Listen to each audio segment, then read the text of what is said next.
we'll take a trip down memory lane kasi nga 6 years na. Yeah. So ito, kahapon pa natin sinasabi, no? And I'm sure kayo, entering this year, alam niyo yan, ang dami ng plano for your 6th year. But right now that we really are here, we're celebrating it. At nakita namin kayo na yung MVP niyo, naka-braces pa kayo nun, ibang-iba pa ang ating mahalima nun. Tapos ngayon, grabe, ibang-iba na rin.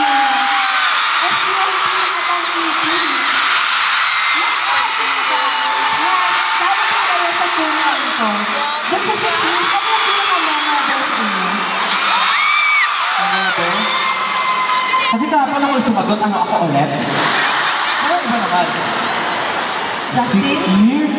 Ano yung pinaka-memorable? Siguro, yung pinaka-talaga is the viral day. September 2, 2019.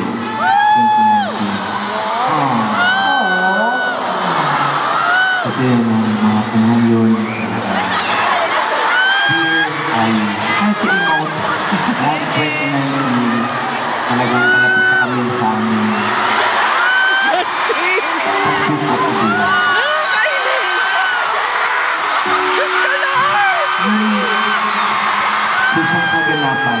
Justin! Sinayaw namin ang tanggol. Papaga! Diyos ko! Nag-video kami sa isang maputi at maaliwalas na studio.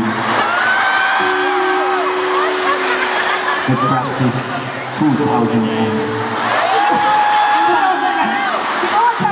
Ay, 1,000 lang. Ay! Sabi na si Justin, dito si Justin, guys! Hindi yan si Justin! Sino yan? Si Maki ata itong kasama natin.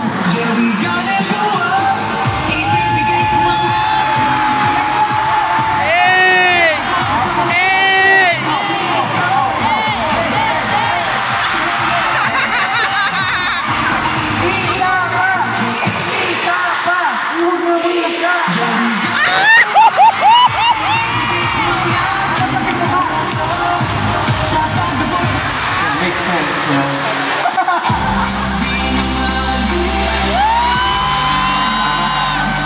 Lahat talaga ng kaibigan natin, oo. Alam mo, wala rin itong day one, ha? Oo, ang galing, ang galing. Bigla siya nagkakaroon ng idea, bigla. Oo. Parang hindi, tsaka yung prompt to, hindi niya pinagplanuhan talaga. Yeah. Oo, talagang bigla-bigla lang. Comes from my heart. Pero mabalik tayo dun sa topic natin, no? Yung memorable nga sa'yo, Justin, nung 6 years. Oo. Yes, yun nga po, yung pinaka-memorable talaga is kahapon.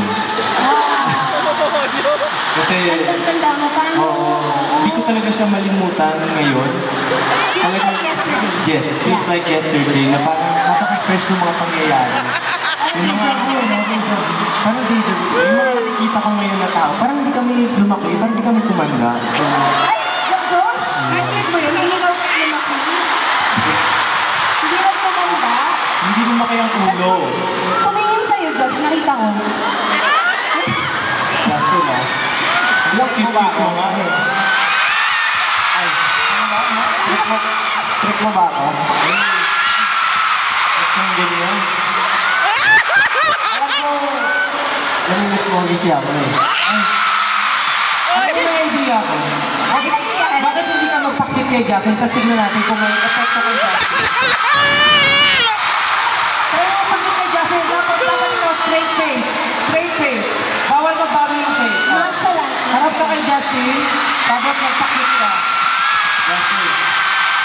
Straight face lang ha, straight face. Alam ko, na hindi na tayo masyadong magkakasama. Hindi na tayo masyadong natulog na mga katabi. Nakasabay pa tayo maligo. Tayo nakakaligo.